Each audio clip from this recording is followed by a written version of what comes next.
Hello everyone! In today's video I will show you how to fix and solve this problem on your YouTube. Just watch this video till the end. So let's start. So first you have to go and open the settings of your phone. After this, go directly and open apps or applications. Here as you see, you will find all the applications that you have on your phone. So you will go and search only for YouTube.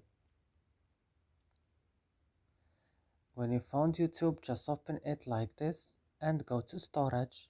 On storage, go to the last button, clear data, click OK, and go back and click on force stop and click OK. And now the last thing is to go to Play Store and update in your YouTube. So I hope this video is helpful for you. Don't forget to like, subscribe in our channel. See you in another video.